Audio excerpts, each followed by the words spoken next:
ഈ തിരുവനന്തപുരം കോർപ്പറേഷൻ്റെ ഭരണമൊക്കെ മാറിയിരിക്കുകയാണ്.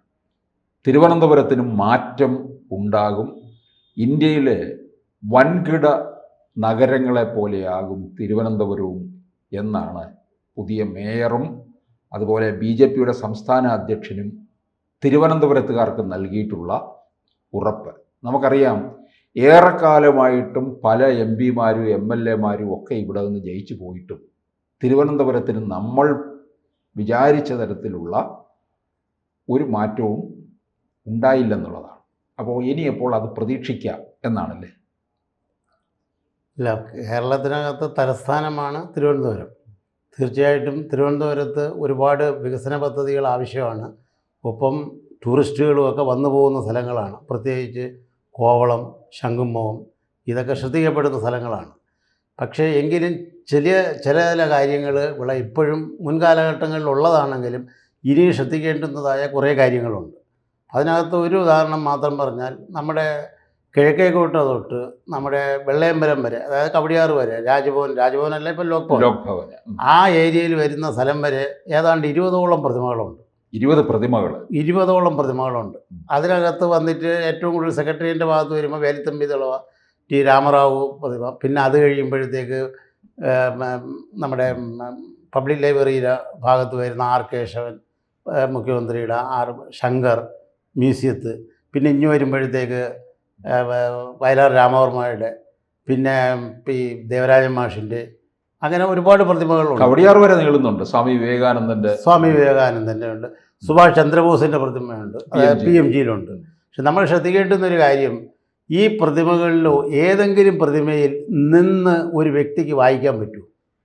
ഒന്നും പറ്റില്ല. കാരണം ഇതെല്ലാം പ്രതിമകളിങ്ങനെ വെച്ചിരിക്കുകയാണ്. ഇപ്പോൾ ഉദാഹരണത്തിന് പട്ടം താണുള്ളവരുടെ പ്രതിമ ഈ BJP ആളുടെ ഇപ്പോൾ അയ്യങ്കാളി നടന്ന് പറയുന്ന അവിടെ ഉണ്ട്. അവിടെ ഫ്രണ്ടിൽ നിന്നിട്ട് ഏതെങ്കിലും ഇന്നത്തെ ആൾക്കാർക്ക് വന്നിട്ട് ഈ പട്ടം താണുള്ള ആരാണെന്നുള്ള സെൻറ്റൻസ് പോലും വായിക്കാൻ പറ്റില്ല. കാരണം വായിച്ചാൽ അവിടെ കയറി കഴിഞ്ഞാൽ അടുത്ത ബസ് വന്ന് ഇടിച്ച് തട്ടിയിട്ട് കളയും, ബൈക്ക് ഇട്ട് തട്ടി കളയും. എല്ലാ ഭാഗത്ത്, ഏത് ഭാഗത്ത്. ഇപ്പോൾ സുഭാഷ് ചന്ദ്രബോസിൻ്റെ PMGയിൽ ഉള്ള പ്രതിമയുണ്ട്. അവിടെ എങ്ങനെ നിന്ന് വായിക്കാൻ പറ്റും? എന്താണെന്നറിയാം. ഭാവി തലമുറയിൽ ആർക്കെങ്കിലും വായിക്കാൻ പറ്റുമോ? അപ്പം ഇത് വേണ്ടുന്നതെന്ന് പറഞ്ഞു കഴിഞ്ഞാൽ എല്ലാ പ്രതിമകൾക്കും വേണ്ടി തിരുവനന്തപുരത്ത് ഏക്കർ സ്ഥലങ്ങളൊക്കെ ഉണ്ട്. തിരുവനന്തപുരം സ്ഥലമില്ല എന്നുള്ളതൊന്നുമല്ല, പല സ്ഥലങ്ങളും ഉണ്ട്. എല്ലാ പ്രതിമകളും ഒരേ സ്ഥലത്ത് വരത്തക്ക രീതിയിൽ വരണം. അപ്പോൾ ഒരു മ്യൂസിയം ആവണം. ആ മ്യൂസിയം വരുമ്പം ഓരോ വ്യക്തികളെക്കുറിച്ചും അറിയാൻ പറ്റും. നമ്മളിപ്പം തന്നെ KM മാണി സാറിൻ്റെ പ്രതിമയെക്കുറിച്ച് പറയുന്നു. അപ്പോഴത്തേക്ക് ഇന്നലെ വന്നൊരു ചർച്ച വന്നതാണ്, ബൽറാമിൻ്റെയും കാനൻ രാജേന്ദ്രൻ്റെയും പ്രതിമകളെക്കുറിച്ചൊക്കെ വരുന്നു. ഇനിയൊക്കെ എനിക്ക് തോന്നുന്നത് ഇനി അടുത്ത കാലഘട്ടങ്ങളിൽ പ്രതിമകൾക്ക് വേണ്ടി സെക്രട്ടേറിയറ്റിൻ്റെ മുമ്പിലും ലോക്ഭവൻ്റെ മുമ്പിലും ധർണ നടത്തേണ്ടി വരും ഓരോ രാഷ്ട്രീയക്കാരും. കാരണം അത്രത്തോളം സ്ഥലമില്ലാത്ത രീതിയിലായിക്കൊണ്ടിരിക്കുകയാണ്. ഇപ്പം പ്രതിമകളല്ല വരുന്നത്, സ്മാരകങ്ങൾ അനുവദിക്കുകയാണ്. ഇപ്പം KM മാണിക്ക് തന്നെ സ്മാരകം അനുവദിച്ചു. സംസ്ഥാന സർക്കാർ വാട്ടർ അതോറിറ്റിയുടെ കോമ്പൗണ്ടിനകത്താണ് 30 സെന്റ് സ്ഥലം കൊടുത്തിരിക്കുന്നത്, അല്ലേ? അതെ. അത് 30 വർഷത്തേക്ക് പാട്ടത്തിന്. 30 വർഷം എന്ന് പറയുമ്പോൾ നമുക്കറിയാം, പിന്നെ അത് അവരുടെ കൈവശം തന്നെ ഇരിക്കും. തീർച്ചയായിട്ടും പല പാട്ടത്തിന് കൊടുത്തിട്ടുള്ളതും എങ്ങനെയൊക്കെ ആയി മാറിയിട്ടുള്ളതും നമുക്കറിയാവുന്ന കാര്യം. അല്ല, അത് ശരിയാണ്. അപ്പം അതുകൊണ്ട് നമ്മൾ എന്തിനാണ് അങ്ങനെ ഇങ്ങനെ കൊണ്ടുവന്ന് അവിടെ ഇവിടെയും പ്രതിമകൾ സ്ഥാപിക്കേണ്ട കാര്യം എന്താണ്? ഇനി വരാൻ പോകുന്ന, ഇപ്പോൾ OMV കുറുപ്പ് സാറിൻ്റെ ഇതുവരെ ആയിട്ടില്ല, ഉമ്മൻചാണ്ടി സാറിൻ്റെ പ്രതിമകളൊന്നും ആയിട്ടില്ല. ഇനിയൊക്കെ ഇതിനു വേണ്ടി ഓരോന്നിനും സമരം ചെയ്യേണ്ടി വരും. അപ്പോൾ അതുകൊണ്ട് വേണ്ടുന്നത് ഏതെങ്കിലും ഭാഗത്ത്, അതൊക്കെ മുഖ്യമന്ത്രിയും ഇപ്പോഴത്തെ മേയർ VV രാജേഷിനും ഇതൊക്കെ വ്യക്തമായി മനസ്സിലായി കഴിഞ്ഞാൽ അവർക്ക് അറിയാവുന്ന കാര്യങ്ങളാണ്. പിണറായി വിജയൻ സാറിനും അതിൻ്റെ താല്പര്യങ്ങളെക്കുറിച്ച് അറിയാവുന്ന ആളാണ്. അപ്പോൾ ഞാൻ പറയുന്നത്, ഏതെങ്കിലും ഏക്കർ കണക്കിന് ഭൂമി എടുത്തിട്ട് ഇനിയുള്ള പ്രതിമകളെങ്കിലും അവിടെ വരിക. അപ്പോൾ ആ പ്രതിമ വരുന്ന കുട്ടികൾക്ക് പഠിക്കാം. അവർക്ക് ഇതിനെക്കുറിച്ചുള്ള വിഷയം, മുഖ്യമന്ത്രിയാണോ ഗവർണറാണോ രാഷ്ട്രപതിയായിരുന്നോ, ഇപ്പോൾ KR നാരായണൻ്റെ പ്രതിമ കൊണ്ടുവന്ന് ലോക് ഭവൻ്റെ അകത്ത് വെച്ചു. ആർക്ക് വായിക്കാൻ പറ്റും? അവിടെ വായിച്ചിട്ട് വല്ല കാര്യമുണ്ടോ? മെയിൻ അതാണ് പറഞ്ഞത്. ഏക്കർ കണക്കിന് ഡൽഹിയിലൊക്കെ ഉണ്ട്, പ്രതിമകളൊക്കെ വയ്ക്കുന്ന സ്ഥലങ്ങളുണ്ട്. ഇവിടെ അങ്ങനെയല്ല. അതുകൊണ്ട് ഇനിയെങ്കിലും വരുന്ന പ്രതിമകൾ ഒരു ഏക്കർ കണക്കിന് സ്ഥലത്ത് മ്യൂസിയമായി സ്ഥാപിക്കണമെന്നുള്ളതാണ് എനിക്ക് വ്യക്തമായി പറയാനുള്ളത്. ഇതാവശ്യമാണ്. അപ്പോൾ പ്രതിമ മ്യൂസിയം എന്നുള്ള രീതിയിൽ മാറ്റണമെന്നാണ് പറയുന്നത്. അതെ. പ്രതിമകളെല്ലാം സ്ഥാപിക്കത്തക്ക രീതിയിൽ ഒരു ഏക്കർ കണക്കിന് ഭൂമിയിൽ. അല്ല, അതിപ്പോൾ തിരുവനന്തപുരത്ത് അങ്ങനെ ഒരു കാര്യം. പിന്നെ നമുക്ക് തിരുവനന്തപുരത്തിന് വേണ്ട വികസന പദ്ധതികൾ പലതും ഉണ്ടല്ലോ. വേറെ ഏതൊക്കെ കാര്യങ്ങളിലേക്കാണ്?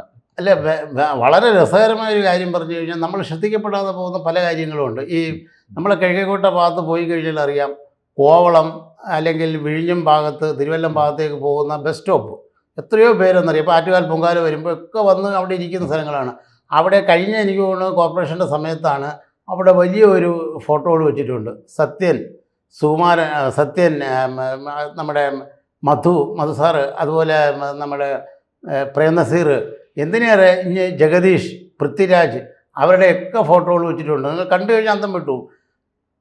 ഈ സിനിമയുടെ സൂപ്പർ സ്റ്റാറായ തിക്കുറിശി സുകുമാരൻ നായരുടെ ഫോട്ടോ ഇല്ല. ഇത് ആരും ചെയ്തതല്ല. ഫോട്ടോ എന്തിനു വേണ്ടി വെക്കണമെന്നാ പറയുന്നത്? അങ്ങനെ വെക്കണമെന്ന് അല്ല, വെച്ചിട്ടുണ്ട്. ഈ 5 കൊല്ലത്തിന് അവിടെ വെച്ചിരിക്കുകയാണ്.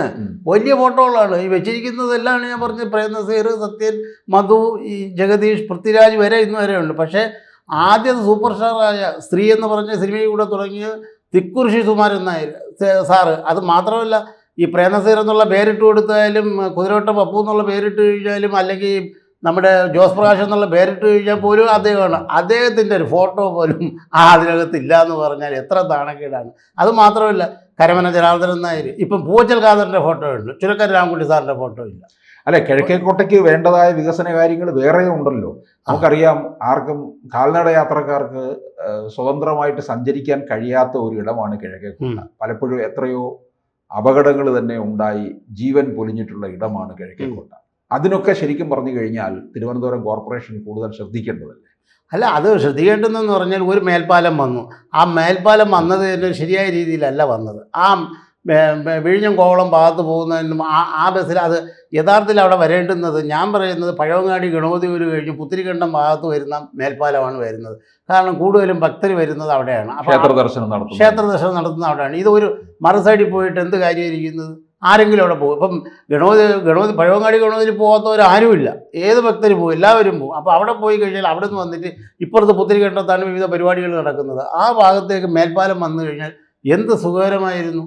ഇപ്പം പ്രത്യേകിച്ച് വേറൊരു കാര്യം പറയാം, തമ്പാനൂർ മേൽപ്പാലത്തെക്കുറിച്ച് ആലോചിച്ച് നോക്കുക. കേരളത്തിനകത്ത് മുഖാമുഖമുള്ള റെയിൽവേ സ്റ്റേഷനും ബസ് സ്റ്റേഷനും ഉള്ള കേരളത്തിൽ തിരുവനന്തപുരം മാത്രമേ ഉള്ളൂ. ബാക്കി ഒരിടത്തും ഇല്ല. തിരുവനന്തപുരത്ത് മാത്രമാണ് റെയിൽവേ സ്റ്റേഷനും ബസ് സ്റ്റേഷനും സമാസമമുള്ളത്. ബാക്കി എറണാകുളത്തായാലും മറ്റെല്ലായിടത്തും കോഴിക്കോട് വരെ വളരെ പ്രധാനപ്പെട്ട ഒരു കാര്യം. ഇതിനകത്തൊരു ഫ്ലൈ ഓവർ വന്നു കഴിഞ്ഞാൽ റെയിൽവേ സ്റ്റേഷനിൽ നിന്ന് നേരെ വരണം.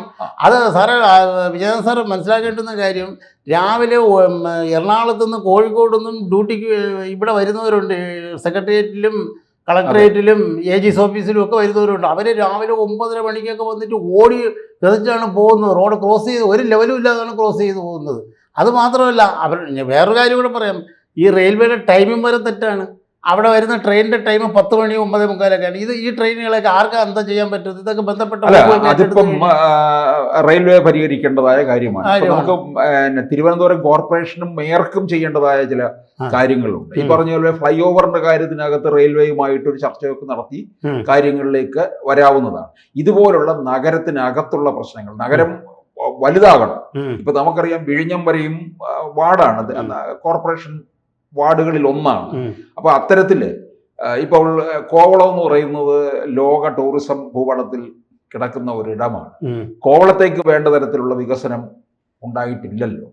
കാരണം വിദേശ സഞ്ചാരികൾ ഉൾപ്പെടെയുള്ളവർ വന്നുകൊണ്ടിരിക്കുന്ന ഇടമാണ്. അതെ. അല്ല, അതിനകത്ത് ആ ഒരു കാര്യം പറയുന്നതിന് മുന്നേ നമ്മൾ തമ്പാനൂർ ഓവർ ബ്രിഡ്ജ് നോക്കണം. ഓവർ ബ്രിഡ്ജിൽ നിന്ന് മുമ്പോട്ട് പോയി കഴിഞ്ഞാൽ പഴയ പണ്ടത്തെ തിയേറ്ററുകളാണ് അജന്ത തിയേറ്റർ, ശക്തി തിയേറ്ററൊക്കെ വരുന്നത്. ആ തിരിയുന്ന ഭാഗത്ത് തന്നെ ഒരു 100 മീറ്റർ വ്യത്യാസത്തിൽ നോക്കിയാൽ മതി. ഈ സിഗ്നലിൽ വന്നു കഴിഞ്ഞാൽ ചുവപ്പ് സിഗ്നലിൽ എല്ലാവരും നിൽക്കുന്ന സ്ഥലമാണ്. അവിടെ പച്ച മലയാളത്തിൽ പറഞ്ഞു കഴിഞ്ഞാൽ അനാശാസ്യ പ്രവർത്തനങ്ങളും മൂത്രം ഒഴിക്കുന്നതിനും ഒക്കെ ഉള്ളൊരു അതായത് 100 മീറ്ററേ ഉള്ളൂ. റെയിൽവേ ആണ് ചെയ്യേണ്ടുന്നതാണോ, സർക്കാരാണോ ചെയ്യേണ്ടുന്നത്, കോർപ്പറേഷനാണോ ചെയ്യേണ്ടുന്നതെന്ന് നമുക്കറിയില്ല. ഇത് ആമയിഴഞ്ഞ റോഡിൻ്റെ പ്രശ്നം വന്നപ്പം തന്നെ അന്നേ പറഞ്ഞതാണ് അത് റെയിൽവേ ആണ് ഇവിടെ. ഇപ്പം 100 മീറ്റർ ആ ഓർബിറ്റിൻ്റെ സൈഡിൽ നിന്ന് നോക്കിയാൽ അറിയാം. ആ ബസ്സിനകത്തിരുന്ന വിദേശ ടൂറിസ്റ്റുകൾ നോക്കുമ്പോഴത്തേക്ക് ആ 100 മീറ്റർ സ്ഥലത്ത് ഒരു മതിൽ പോലും ഇല്ലാതെ ജീർണിച്ച് വളരെ മോശമായൊരവസ്ഥയിലാണ് കാണുന്നത്. അവിടെ ഒരു 100 മീറ്റർ സ്ഥലത്ത് ഒരു മതിൽ കെട്ടാൻ പറ്റില്ല എന്ന് പറഞ്ഞു കഴിഞ്ഞാൽ അത് ആരെയാണ് ചെയ്യേണ്ടുന്നത് എന്നുള്ളത് എനിക്കറിയില്ല. റെയിൽവേ ആണോ ചെയ്യേണ്ടുന്നത്, ആരാണെന്നോ. അപ്പോൾ എന്തായാലും നമ്മൾ ഈ പറയുന്ന കാര്യങ്ങളൊക്കെ ഇത്രയും കൊണ്ട് അവസാനിക്കുന്നില്ല. ഇനിയും നിരവധി കാര്യങ്ങളുണ്ട്. ഇതൊക്കെ ശരിക്കും പറഞ്ഞു കഴിഞ്ഞാൽ ഒരു നിവേദന രൂപത്തിൽ മേയറുടെ അടുക്കിലേക്ക് പോകേണ്ടത് തന്നെയാണ്. അപ്പം ഈ വീഡിയോയും വേണ്ടപ്പെട്ടവരൊക്കെ ശ്രദ്ധിക്കുമെങ്കിൽ നന്നായിരിക്കും. കൂടുതൽ വാർത്തകളും വിശേഷങ്ങളും നിങ്ങളിലേക്ക് എത്താൻ ABC മലയാളം സബ്സ്ക്രൈബ് ചെയ്യുക, ബെൽ ബട്ടണും അമർത്തുക.